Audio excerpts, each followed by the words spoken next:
Welcome to Hawthorne Hill Farm.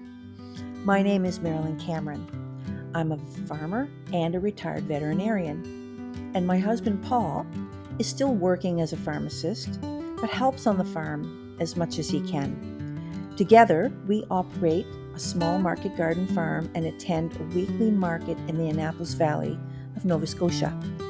We raise a flock of Shetland sheep for wool and care for lots of free-range hens.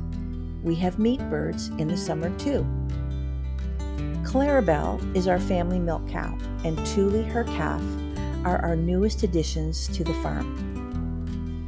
We hope you will join us to see what we do on our farm, from our morning chores in the barn to tending one of our many gardens.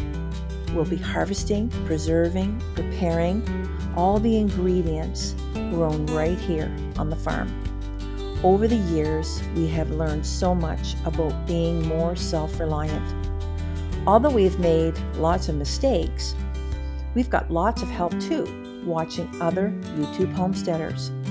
So if we can help you to be more self-sustaining, then our goals will be achieved. Thanks for watching.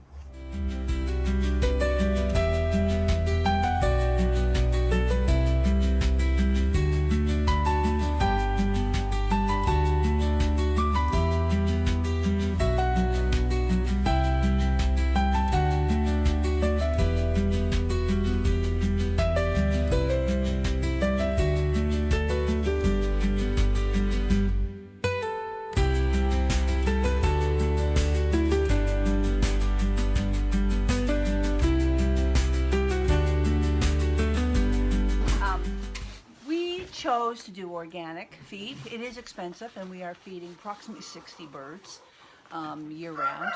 And yeah, it costs. It's a Canadian product from Prince Edward Island. Both the corn, we do a whole corn, and we do a lay mash. Some people do a lay mash and a scratch, which is a mixture of grains they throw on the ground. I don't do a scratch. I just give them a large dish. And I usually fill up, about 30 chickens can eat about this much in a day.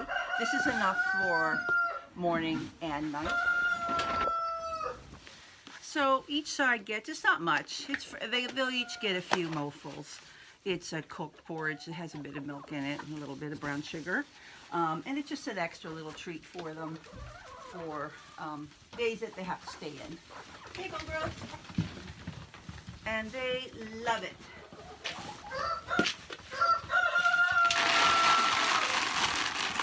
About half and half.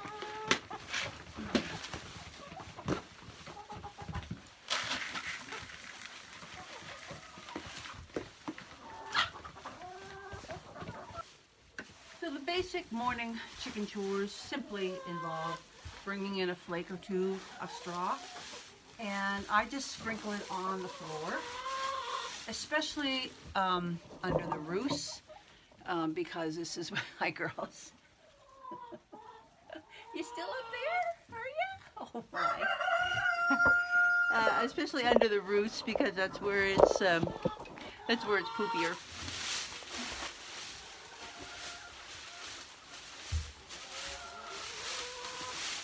Now we've done modifications to the nest boxes here. So a piece of plywood, we made it into a strip, and then made, using pine plywood, made some sides. They can be square or round, but if they're round like this, there's less opportunity for a chicken to roost here because they'll slide down. So that was a really good original thing to do. And then the thing that we added last was these little picket fence squares. They're all in one piece, right? So that's one piece of wood from here to here, and they go right. They're nailed on from behind, so and then they just prevent them from roosting here and pooping in their nest box all night, which is what was really common. It took quite a bit longer to clean out, to do chicken chores in the morning.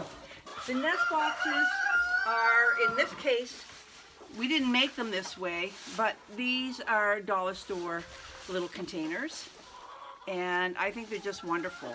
There's little kid flooring that you can buy at the dollar store or Walmart or whatever, and I just cut it into little squares. It fits in the bottom of this. Just gives it a little bit of softening, so you'll get less broken eggs if they stand up and drop them. And happens to be no straw there at the moment, and it also makes it really easy for cleaning. So just say someone ate an egg in here and I wanted to discard, then I really can just pick this up and get most of the straw with it, and then it's really easy just to dump out. Ledge up at the top, it's great. Just put stuff on. I mean, I use it all the time. I put mouse traps up here. This is my warfarin pipe with nails in the front. There's no way a chicken can get at that, but mice go in there and they eat it up, and it helps control the mice. And I can put baskets in my feed and things like that up on the shelf. We also installed, instead of ledges for them to walk on, there used to be ledges here, painted green. We took those off and left, these were in place actually with the ledges on. And so all it was just a little roadway for them to poop on, and we just put a roost here. Can you go there for a minute? Oh, you want to have one? We have one. How about you? Oh, you got one. Any more? All right, get busy. Well, there's a few. There'll be lots more later. So this is the other coop. We have two. They're opposite each other. There's their straw for their floor under the roost. And this is the roost here. And still one chicken up there. We have roosts over in the corner over here. And that's usually packed at night. And then we have this nest box, which was a genius idea, and I really like this. And I would suggest that if you can do something like this, it's really good. There's a board underneath here, right? A board that, and we have little wooden blocks that just make it very shallow, so you don't have to use so much straw. And then we have a lid, and it's just with a hook. And I can close that at night if I don't want chickens in here pooping. I like this coop better. It's way quicker to clean. We just did one bank of nest boxes. I think there's 6 there. Again, we put the little dollar store thing. I think they were $4 and something each, and one piece of little matting at the bottom, just as an insulator and to prevent eggs from getting broken so easily. And if you haven't met Minnie before, this is Minnie. She's a little bantam, but I think she's even smaller than a bantam. We got her by mistake. She's no trouble at all, and she doesn't eat very much, and she lays on eggs, so she's all broody all the time. She's just the sweetest. We just love her. She's just the sweetness here. See that new rooster there with the big comb? Watch as I get close to him, how he walks away from me. I'll keep doing it. He's not coming towards me at all, okay? I keep coming to him, and he keeps walking away. And that's exactly what you want as I follow him around.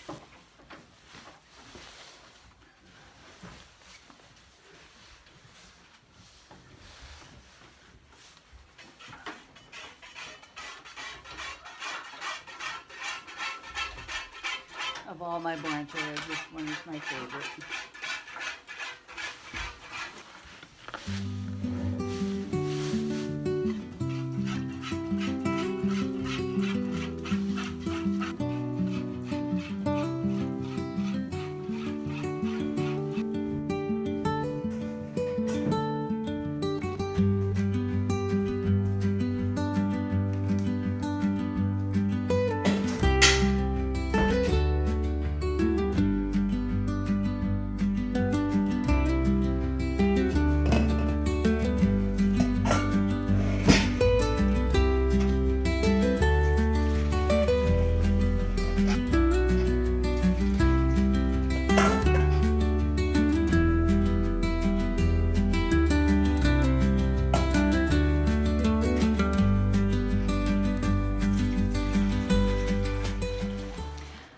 today's all about chickens.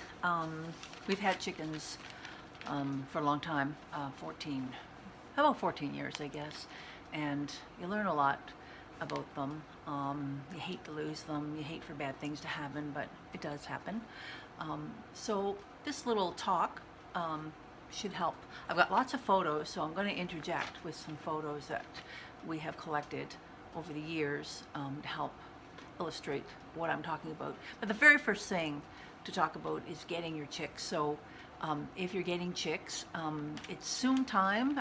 This is January now. Most of the feed stores in the rural communities in Canada will bring in chicks. I don't know if you can do mail order chicks in Canada. You probably can, but I don't do that. We live in a farming area, so we can get chicks pretty easy. So we've got 2 or 3 places that you can go to and order chicks. You can order day run chicks or day old chicks or heritage chicks, and both are unsexed. So if you're getting chicks from a friend or a neighbor in your community, those are going to be both sexes, male and female. So you can anticipate that half of the chicks that you are purchasing are going to be little roosters, and half will be little females or pullets. If you order from a feed store or a farm cooperative service place, you can order the industrial birds, which are the same varieties that are in the factory farm chicken houses, or you can order heritage, but they're sexed. And so if you want females, that's what you'll primarily get. You might get a couple of the opposite sex in there, but it's no big deal. Okay. The density for chicks is generally, I would say, in a 10-foot by 15-foot space. You can easily put 30 chicks or more, and that will give them, they can stay there for a few weeks, and that'll give them room to run around and play. And it doesn't take long for them to start running around and playing. Okay. For their shelter, all you really need to do is section off a little piece of a barn. It could even be in your basement for those, or in part of your house that's warm and dry and draft free for a few weeks. But eventually they're going to make a lot of mess, and you're going to want them out in an outer building. Just make sure that it is like more or less draft free. It's nice if there's a window in that space so they can have a little bit of natural lighting. You're also going to want to section off. You don't want too big of a space. You kind of want it cozy. You can section it off with something like cardboard or gates that you've made, or boards, or bales of straw. That's what we use. I just do 2 or 3 stacks high, and I make a little square using an existing corner. I put a lot of nice straw or wood chips on the floor, so you make it kind of cozy for them in there. And you will need some heat lights, maybe just 1, maybe 2. I usually set up 2. Make sure they're suspended very securely from your ceiling. I actually put 2 bungee cords on each one just in case one fails. There'll be another one to catch it, because if the heat light drops down one, it could kill a chick or 2, plus it could catch your space on fire. So they are dangerous. I always worry about heat lights being on untended outside, especially at night. You're just praying that nothing ever happens. How high do you want them off your chicks? Well, I'd say you want them probably that high off the floor. The chicks they'll gather under them when they need to be warmed up, and then they'll move away when they don't want to be so warm. So, okay. So you need little chick feeders. There's a variety of little chick feeders. It depends on how many chicks you have, and it just gives access for them to come, all of them to come around the feeder at once. I would just check your feed store or whatever and have a look. For your water, you want something, you obviously won't need anything heated, because you don't get chicks in the winter. I would hope nobody gets chicks when it's freezing outside. But just a regular water that's not too big for them to maneuver.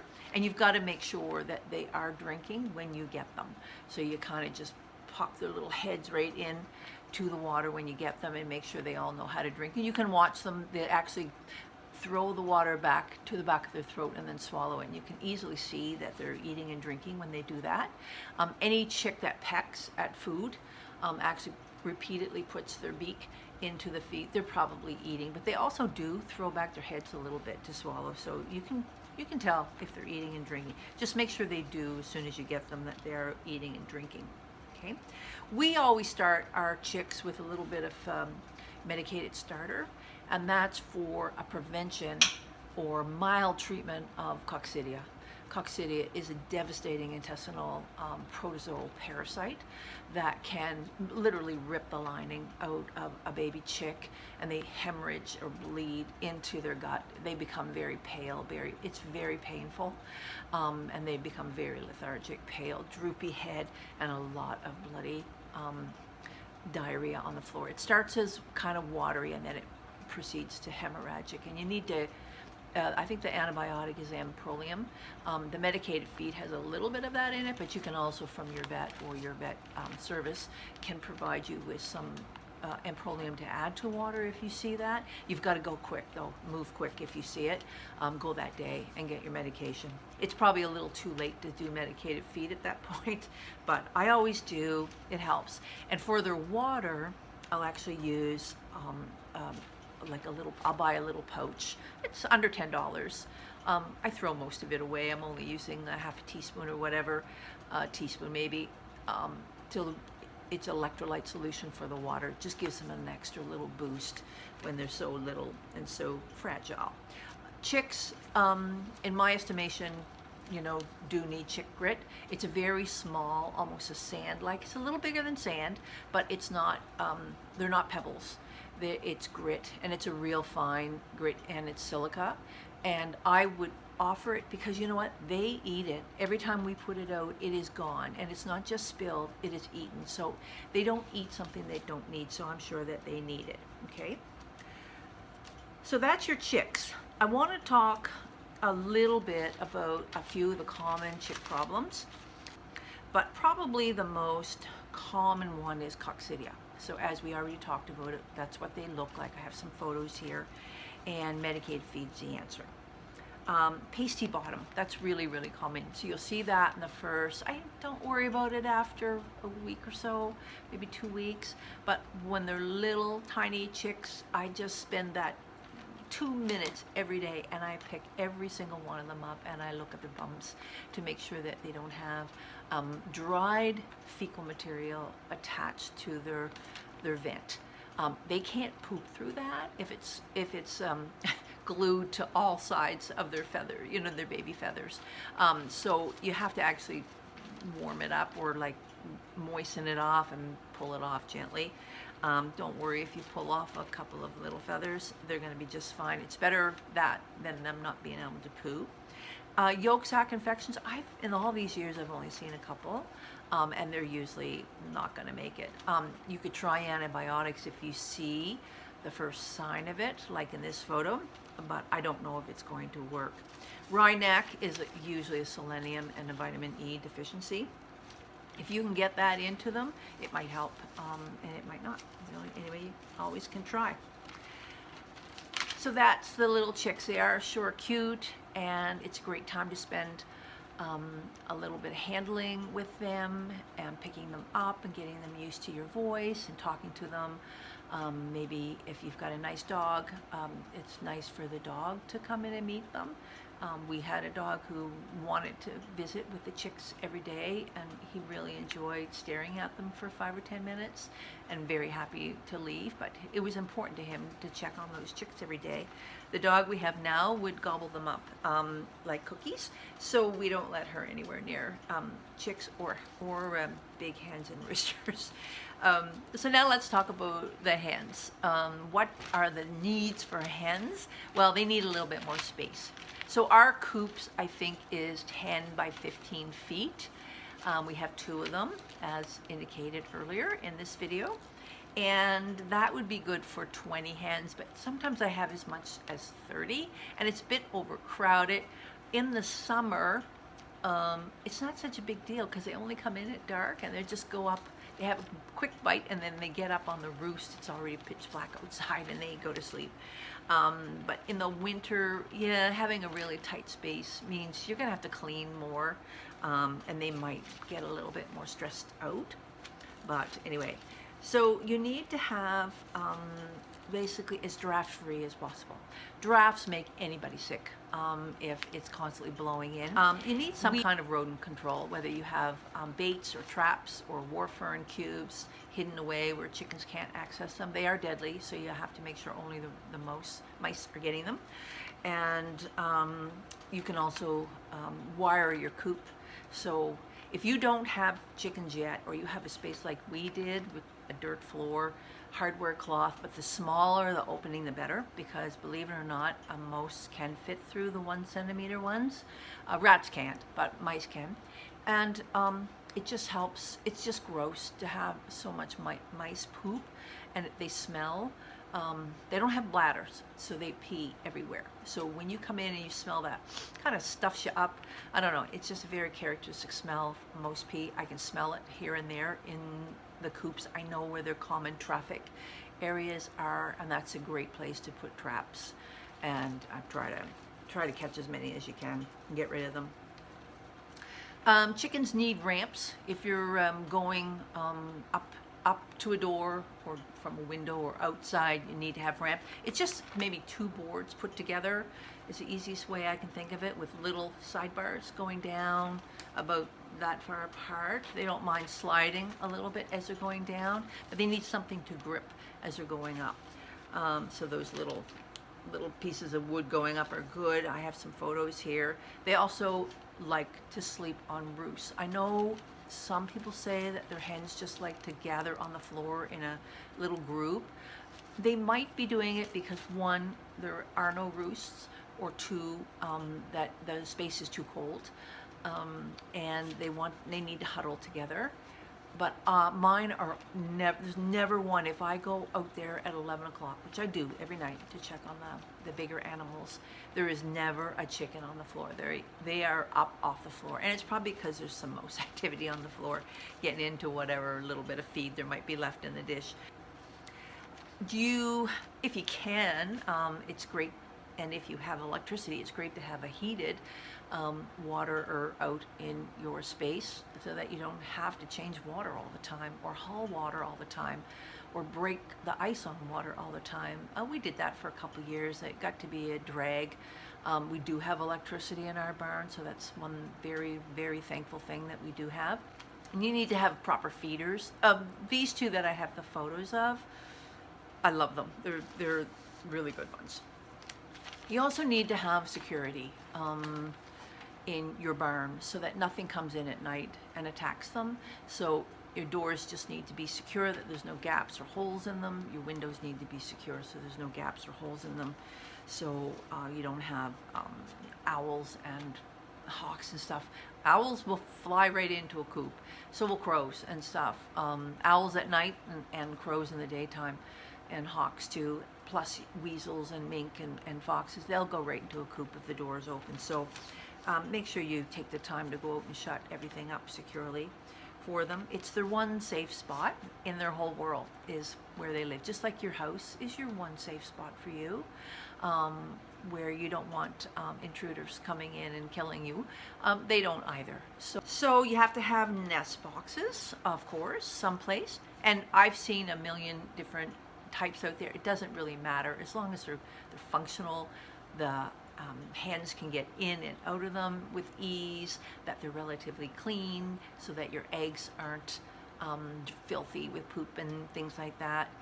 I also like to keep them well padded, so I use that cheap click together flooring, and I cut it into squares. It's a pretty cheap thing, and they last for year upon year upon year. And I use them as little pads underneath the straw in their nest boxes. You can use wood chips. You can use whatever you want, really, for bedding. For us, straw is readily available. It's the least expensive. It's affordable for us, and you should not use hay. Hay should never be used in the nest boxes or on the floor. They will eat it, and it can cause a problem that we're going to talk about really, really soon, and it's lethal. Lights on.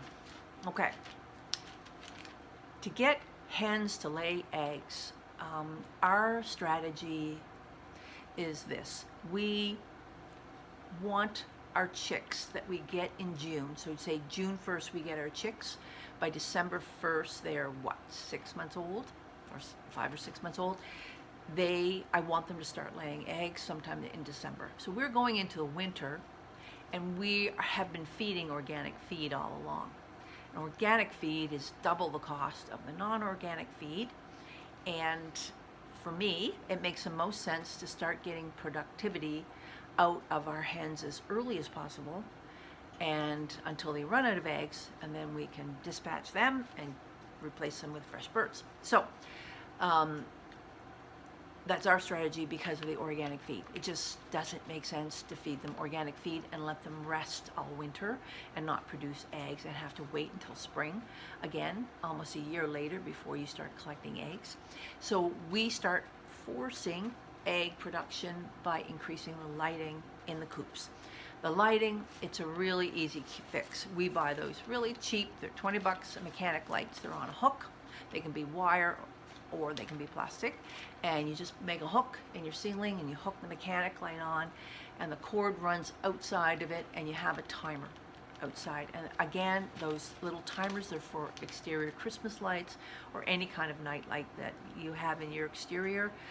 We just set the timer so that they come on, say at 6 a.m. and then they might go off at 8 p.m. or 9 p.m. or something, and that will give you somewhere between 14 and 16 hours of light. We also have a regular overhead light in our barn because it is electric, and when the coops were built, we asked them to put one overhead light on in each coop, so we've got that. And so that's all good. So we have lights that go on. I don't have to worry about them except when the time changes. Then we just reset them and they're good to go. They last for, I think we've never replaced them, and we've had them for like a dozen years. So very, very good investment if you have electricity out in your barn, okay? You do need grit and oyster shell for adult hens. They need to have grit. Now, outdoor birds, if they're going outside year-round and you don't live in a really cold climate like we do, there's lots of pebbles outside and you don't need to give them as much. Our grit never moves in the summer. It just stays there and gets dusty, and I end up discarding it and putting fresh stuff in the fall. But in the winter, I'm constantly changing the little dish of grit because either one, they poop in it, or two, they actually consume it. And then oyster shell is a calcium supplement for hens so that their eggs do not become soft. Okay, so that's really important that you keep those on. And for egg layers, you want to use lay mash. And so, as I mentioned earlier in the video, we use a lay mash, an organic lay mash, and organic whole corn. Okay, and that's about a half a cup a day per hen, I should say. Half a cup a day per hen is what we do, and I like to keep them clean. So we are cleaning out our coop probably every 4 to 6 weeks in the winter. In the summer, it's probably more like 8 weeks because they spend all the whole day outside, and the barns are pretty clean. But in the winter, it gets pretty heavy and pretty wet. And as soon as I detect, like when you're walking on the floor, you can just tell that it's getting kind of damp. I put a fresh layer on every morning, but it doesn't matter. It doesn't take long for that to get damp as well, and you'll start picking up a bit of ammonia smell. So that's when I want to get that cleaned out. It doesn't take too long, actually, in that little space. Okay, so a couple of hen problems to look for. I might as well start with the number one problem that everybody complains about. Everybody gets so sad about it. It's predators. People who keep their hens inside primarily, and they don't have much access to outside, they can get killed inside their coop if they don't have secure doors and windows, or they forget to go out and shut the door or windows at night, and a weasel gets in there, and they can do a lot of damage. Outside, they can get attacked by anything from crows and ravens and hawks, owls in the dusk or evening, and then it's weasels and minks and foxes. They say even skunks and raccoons. I haven't seen that on our farm, but we certainly have had our share of fox attacks and hawks trying to get them all the time from the sky, and we even had crows attack and kill a couple of hens. And it's just a really sad thing. It just makes you worry all the time that they're not safe when they're outside in your own property. It's a good thing we're outside a lot here on this farm because we have a lot of gardens and other things to look after. But you know, if you're not outside, the foxes will come, and so will the hawks and stuff. So we have lots of interesting stories. There's been a lot of saves, you know, and those are all great stories. But the most important thing is they have a secure place at night that they don't get killed in. Okay, so what's another really common problem? I guess what you hear a lot about is, fatty liver. Not a huge problem. I've only seen it a couple of times, and backyard chicken owners are probably the worst culprits to cause this, and it's by overfeeding. If you kind of say, okay, each bird needs a half a cup of grains a day, so when you're measuring, I mean, you just need to measure it a couple of times at the beginning so you have an idea how much feed you're putting in the dish for the day per bird. And then, yeah, they can have treats. They can have all kinds of veggies, watermelons cut in half. They love squash and pumpkin seeds, cucumbers, tomatoes, anything that's kind of soft. Whatever fruit falls from the trees in your orchard. They get berries from our place, plus all the weeds, the weed flowers, the insects and worms that they're getting access to. So ours are really well fed in the summer, but they eat a lot less grain in the summer because they're eating more outdoor things. But yeah, try not to overfeed them because they'll start to look really jaundiced, like in this picture, and it's lethal. It will kill them. Okay. The odd chicken will get egg bound, which means the egg is it's not coming out the long way. It turns on its side and they can't get it out. If you use a really good lubricant, and there's one called J-Lube or something, you get it at the feed stores. It's really slippery. You might be able to put some of that on a gloved finger and try to go up the vent and work it out. Crop impaction. That's probably number 2, I would say, next to predators is crop impaction. Chickens that are being grazed in paddocks with long grasses are prone to it.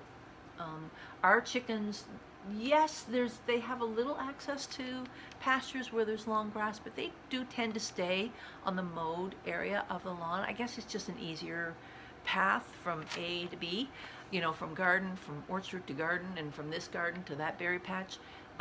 It's all mowed, so we don't have a whole lot of long grasses around here. If they want to go up in the field, it's more dangerous up there. So anyway, and hay. Giving them hay as bedding or hay in their nest boxes is a bad idea.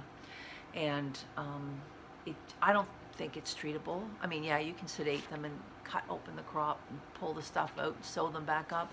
But once the crop gets all stretched out, it's not going to go back to its original size, and it won't have any structure in the muscle. So I would say it's a fatal problem. So I usually, if I get crop impaction, I usually put them down. There's some animals that carry a genetic thing that causes cardiac disease, and they literally just flip and die. I've only seen that once. Okay, big problem is either feather picking or cannibalism, they call it. I've actually never seen that here. It's probably because a lot of our chickens are outside grazing. They're not over densified in their coops. They have consistent feed, consistent water, air circulation, lights, all that stuff. So we don't get a lot of stress. There's a little bit of squabbling. Sometimes you'll see a little splash of blood here or there. Somebody's hit somebody with their beak and they're mad at them. I see that the most in the winter when they are cooped up maybe 2 weeks at a time. I mean, today we've got a big snowstorm, and there's no way they're going to go out, and so they get a little coop crazy and they start picking on each other a little bit. But feather picking is an easy fix. You just get a feather picking spray and you spray the animal that's getting picked on. You spray the spots, and it's such a horrible smell. It really is. It will take your breath away. It will definitely deter them from picking on that hen anymore. So that's an easy fix.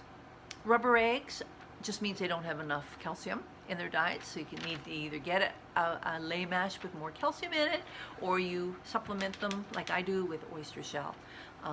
It's just one of the costs for having hens. It's not a big cost because they don't eat much of it, but they do eat a little. Okay, so what about molting? So I've got pictures of molting chickens. They kind of generally lose feathers all over. They look like they got mange or something, but they don't. They're just molting. I've seen it happen in the middle of winter.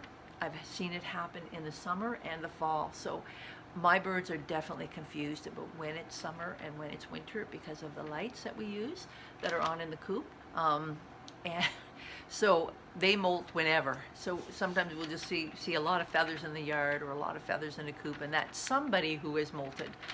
But they don't molt like in normal. They would molt in the fall, getting ready to make new feathers as they go down in their egg production.